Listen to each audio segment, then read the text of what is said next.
کہ رب کائنات کی بارگاہ میں فرشتے بڑے بڑے ڈھیر اعمال کے لے کے جائیں گے، اللہ رب العزت کی بارگاہ میں لے کے جائیں گے۔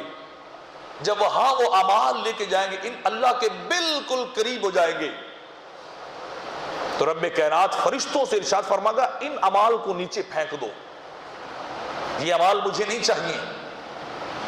تو لوگ، وہ فرشتے ملائکہ اللہ کی بارگاہ میں بڑے حیران ہو کے کھڑے ہوں گے، باری تعالیٰ ہم تیرے بندے کے ڈھیروں اعمال لے کے آئے ہیں، پہاڑوں جیسے اعمال لے کے آئے، اور تو کہہ رہا ہے ان کو نیچے پھینک دو، مجھے یہ اعمال، یہ ڈھیر نہیں چاہیے۔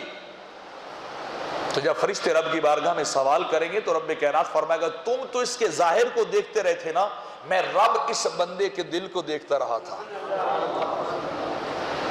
تم جو تھے اس کی کوانٹٹی کو دیکھتے رہے، میں کوالٹی کو دیکھتا رہا۔ تم اس کے ظاہری حجم کی طرف دیکھتے رہے، میں بندے کے دل کو دیکھتا رہا کہ یہ بڑے بڑے اعمال یقیناً کر رہا ہے، بھلا کوئی عمل میرے لیے بھی کر رہا ہے؟ تو اس کا کوئی عمل میری محبت اور میری پیار میں نہیں تھا، میری رضا کے لیے نہیں تھا، لوگوں کی رضا اور چاہت کے لیے تھا، تو پھینکو لوگوں کی طرف اس کے اعمال، یہ بدلہ لے ان سے جا کے ان پہاڑوں جیسے اعمال کا۔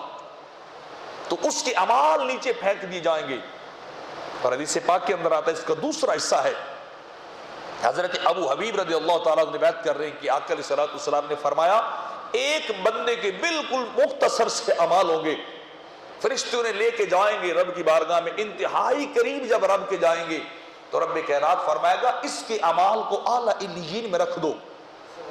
تو فرشتے بڑے حیران ہوں گے، باری تعالیٰ تھوڑے سے اعمال ہیں، تیری بارگاہ کے لائق نہیں ہیں، اور تو فرما رہا ہے کہ اسے اعلیٰ علیین میں رکھو۔ تو رب کائنات فرمائے گا تم اس کے ظاہر کو دیکھتے رہے، میں خدا اس کے دل کو دیکھتا رہا۔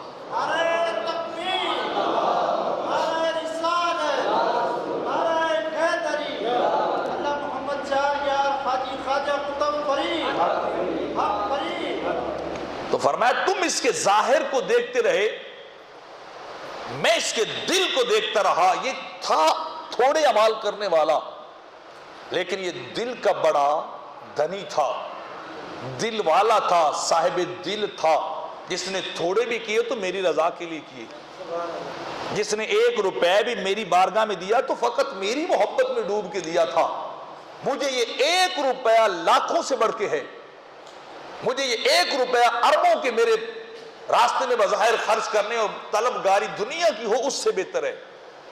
تو لاؤ یہ عمل میری بارگاہ کے لائق ہے، اس کو سب سے اونچا درجہ دو۔